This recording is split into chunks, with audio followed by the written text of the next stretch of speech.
Você agora tem um gato, e esse gato ficou doente. Você levou ele no veterinário e o veterinário falou o seguinte: olha, eu vou te passar um remédio aqui, e esse remédio precisa de 2 gotas para cada quilo do seu gato. Se o seu gato tem 5 quilos, quantas gotas ele vai tomar? 10, né? Se você entendeu essa parte, você sabe razão e proporção. Eu vou fazer esse vídeo então só para ajudar a organizar seus pensamentos.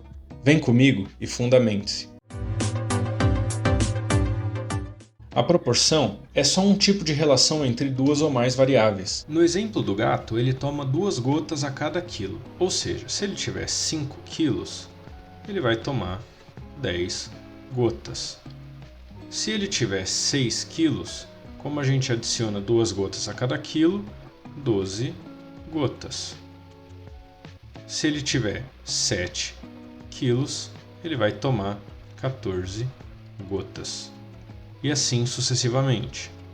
Se a gente conseguir montar uma tabela com 2 variáveis no mínimo, que são independentes, variável 1, variável 2, a gente pode conseguir achar uma coisa interessante.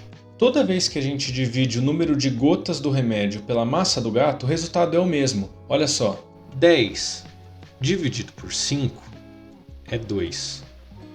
12 dividido por 6 também é 2. 14 dividido por 7 também é 2. O número 2, nesse caso, é chamado de fator de proporcionalidade. Nesse caso aqui, entre o número de gotas de remédio e a massa do gato. Isso significa que qualquer que seja o número de gotas do remédio, se você dividir pela massa do gato, o total é 2. Então, toda vez que você consegue dividir uma variável por outra em cenários diferentes, e o resultado é sempre o mesmo, elas são proporcionais. E o resultado dessa divisão a gente chama de fator de proporcionalidade. Sabe outro jeito que a gente pode chamar esse fator? Razão. É isso mesmo, razão é só o resultado de uma divisão. Então, a sua veterinária podia falar que o fator de proporcionalidade entre o número de gotas do remédio e a massa do seu gato é 2, e ela também podia falar que a razão entre o número de gotas do remédio e a massa do gato é 2. Da mesma maneira, você também pode inverter a divisão. Por exemplo, 5 por 10, a gente sabe que é meio. 6 por 12 também é meio, assim como 7 por 14. Nesse caso aqui, o meio ele é o fator de proporcionalidade entre a massa do gato e o número de gotas do remédio. Agora que você já sabe identificar variáveis que são proporcionais entre si, vamos ver 2 jeitos de trabalhar com elas. Se o seu gato, por exemplo, tem 9 quilos e você está em dúvida sobre quantas gotas de remédio você precisa dar, a proporcionalidade dessas variáveis permite contas bem rápidas. Dá uma olhada. Se eu sei que para cada quilo do gato ele toma 2 gotas, se ele pesa 9 quilos, o número de gotas é x e a gente precisaria calcular. Nesse caso aqui, pelas variáveis serem proporcionais, a gente pode multiplicar isso aqui em cruz.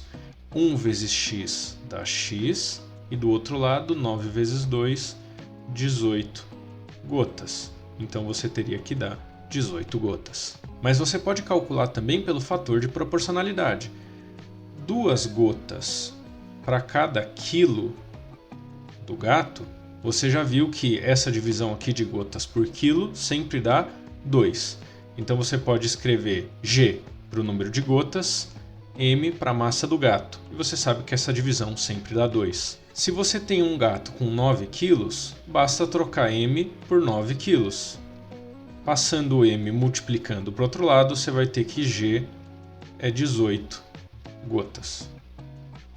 E agora, ficou mais fácil? Tenta aplicar essa explicação, então, nos seus exercícios de proporção e veja se faz sentido para você. Qualquer dúvida, você deixa aqui nos comentários, beleza? Não esquece de deixar o seu like e se inscrever no canal. Aqui você vai aprender matemática e não vai nem perceber.